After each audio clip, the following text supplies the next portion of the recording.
What is good, YouTube? This is Vortex. I'm back with another RWBY review here. This is my review of RWBY Volume 6, Chapter number 8 that dropped today, roughly an hour ago. And as always, each and every weekend, my reviews will be up roughly an hour after Rooster Teeth pushes out the latest chapter as far as the RWBY Volume 6 is concerned. But needless to say, guys, great chapter, very hilarious moments, and very key moments as far as this chapter is concerned. Now, I do like these two gentlemen here who were basically giving the group very, very big problems as they were trying to, basically at the end of chapter 7 last week, where the gates closed here at the beginning of chapter 8, still here. Like I said, it basically happened at the end of chapter 7, and they were basically, the group was trying to explain to these twins here that they knew the general, and that they, basically, plus Weiss being with them, that they just needed to go and just to talk to the general about some things. But they, these two twins, basically, for me, I would call them Tweedledee and Tweedledum, just because they did everything in unison, in sync. It was just very funny to just see these two operate in such a unison way, and it kind of reminded me of like a Final Fantasy VII from back in the day, as far as that game is concerned when it comes to stuff like this. So I just found that these two were very, very hilarious to me. I definitely enjoyed the interaction between Maria and Commander Cordovan here, where they basically known each other for many years now, basically, all because Maria decided to bring a pack of cashews on a trip with her that became a violation or something, and then she becomes basically, like a the top of their list, um, problematic person as far as someone coming into the city of Argus. So that whole, just this whole scene, specifically just throughout the entire scene, was very, very funny. Like I said, I just really liked, these two and their interactions, with Cordovan calling Maria a witch, and Maria reacting with the she devil comment back at her. That was just very, very fun to me, guys. Very cool shot of Cordovan and her, her twin uh, crew members here, and even the shot of like I would basically say like it's the symbol of Atlas behind them. I really like this shot here that they gave, even before, like before the twins even popped up. I like the fact that they put the symbol behind her while she was, hyping up just, her statement of being proud of Atlas, um, and her stance with it as well. I just love this shot, guys. It was pretty dope to me, and funny as well. And I keep saying it, guys. I'm really, really loving Nora and what she's bringing to the table as far as Volume 6 is concerned. Both her and Ren have been really, really uh, great. They've been, comical as well. It's just been really great to see them, um, just having more time together. And like I said, Nora has just been standing out to me a lot in this volume.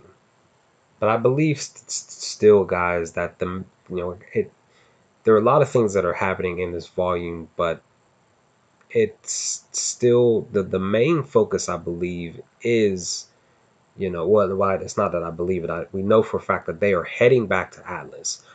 It's just something that Weiss doesn't want to do. Once she heard that they were going back, she instantly, became, fearful and sad. Even in this scene, part of the scene here, at the beginning of the episode, with everything that happened, Weiss does not want to go home.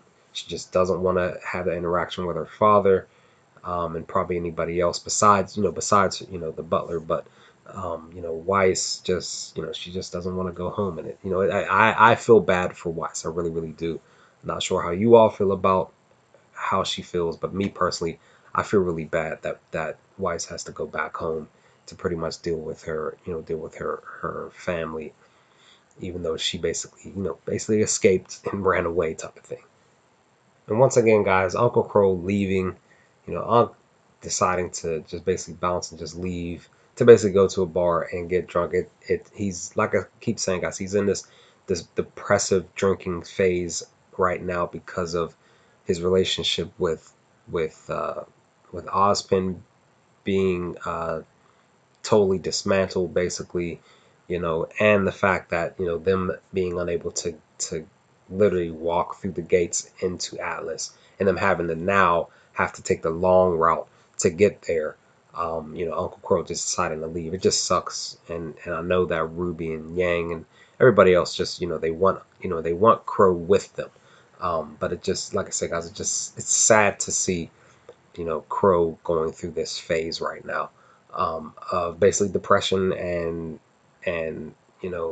anger, frustration, just with everything that he has been holding on to as far as his core beliefs, and they've totally been shattered. And now he's in this, like I said, depressive drinking phase, and it just sucks, guys. It really does. So now, guys, we need to talk about two of the key things as far as this episode is concerned, and that is Team Juniper finally finding out about Ozpin, about his background, about his past, things he's been hiding from the group. And the one thing that has been on my mind throughout all of this that we found out in Volume 6 was, how was John gonna, Jean going, how was he gonna react?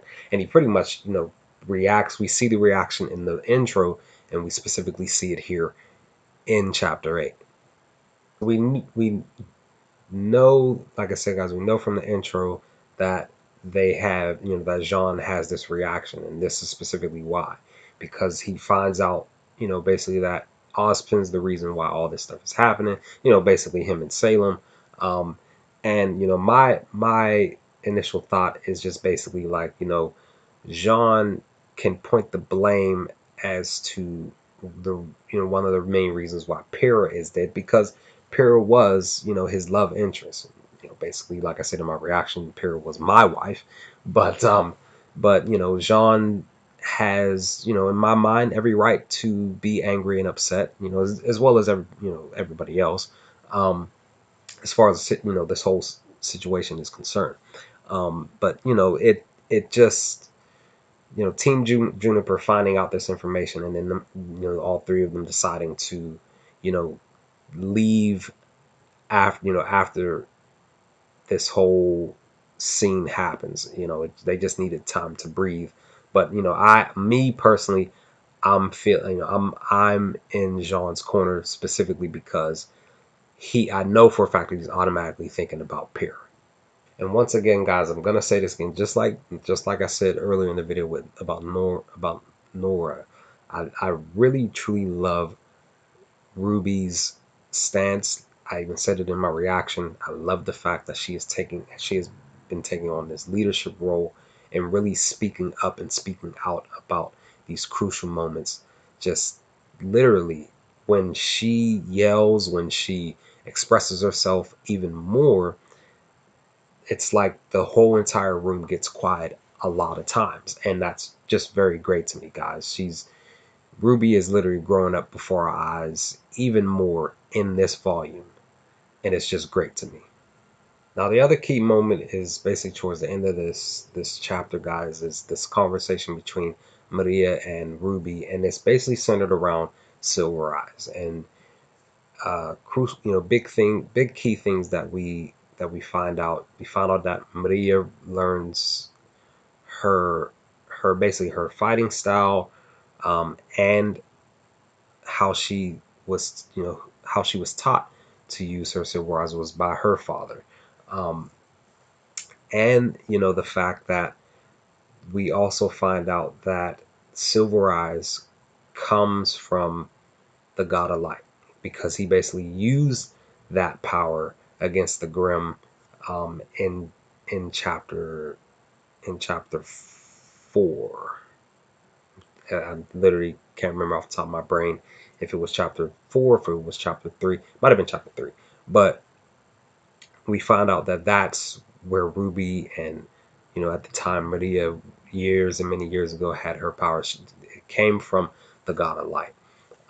But the other key thing to note, guys, specifically during this conversation, is that Maria says that Silver Eyes reacts to the Grim.